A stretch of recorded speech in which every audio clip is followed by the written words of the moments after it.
Hi, I'm Fatima Contreras. I'm Forlano. And I'm Taylor Emmons. For our History 1301 Lest We Forget biographical research presentation, we decided Ulysses S. Grant would be an interesting person.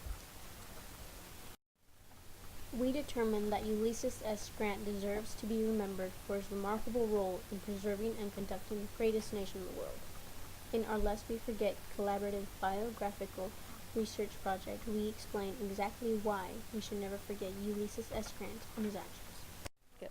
For our sources, we have Julius Archer's A House Divided, The Lives of Ulysses S. Grant and Robert E. Lee, Personal Memoirs by Ulysses S. Grant, and Ulysses S. Grant, 18th President of the United States by Lucy Falkov.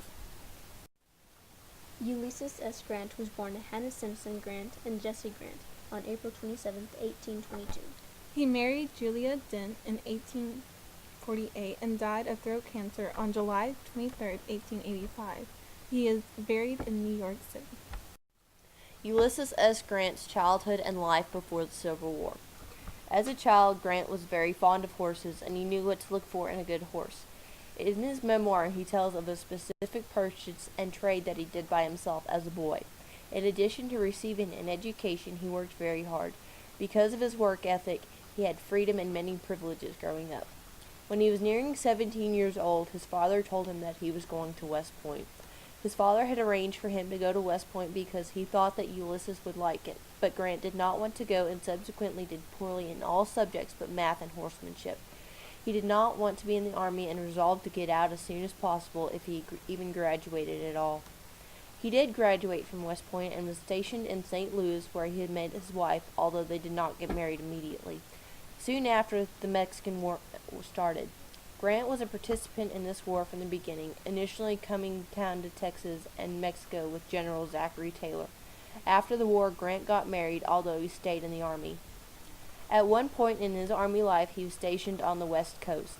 During this time, food was very expensive, so Grant and a few of his friends decided to take up farming. His crops were wiped out, but he later said that it was okay because everybody else in the area had had the same idea. After a few more years, he retired from the army so as to spend more time with his family. During this time, he tried several jobs but was not successful at them. Even so, he was not driven to hard drinking by these hard times. The truth about Grant and his alcohol. Many people have the idea that Grant was a drunk, but in most everything that we have found on Grant points to the opposite.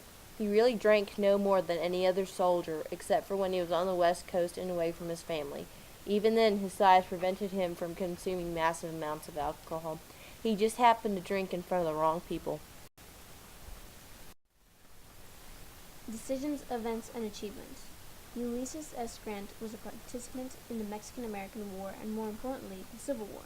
In the Civil War, he started out by whipping a rebellious group of soldiers into tip-top shape and was eventually promoted to the general of the Union Army, which prevailed over the Confederate Army.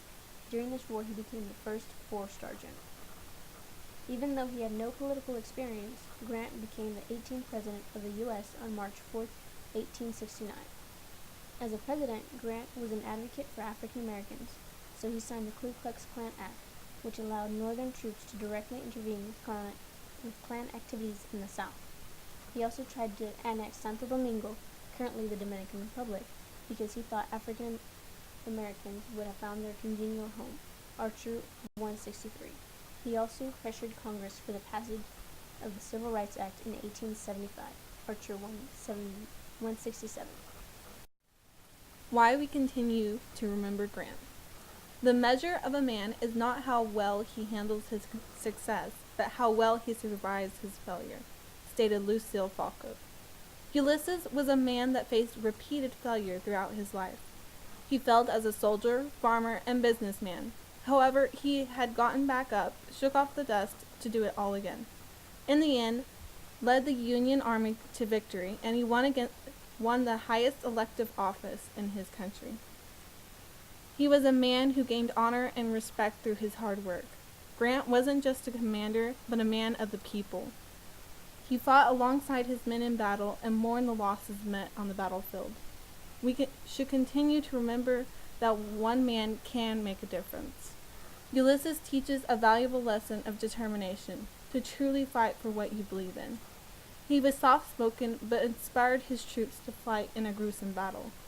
Grant was a motivation then and now. He should be remembered because of his courage and dedication.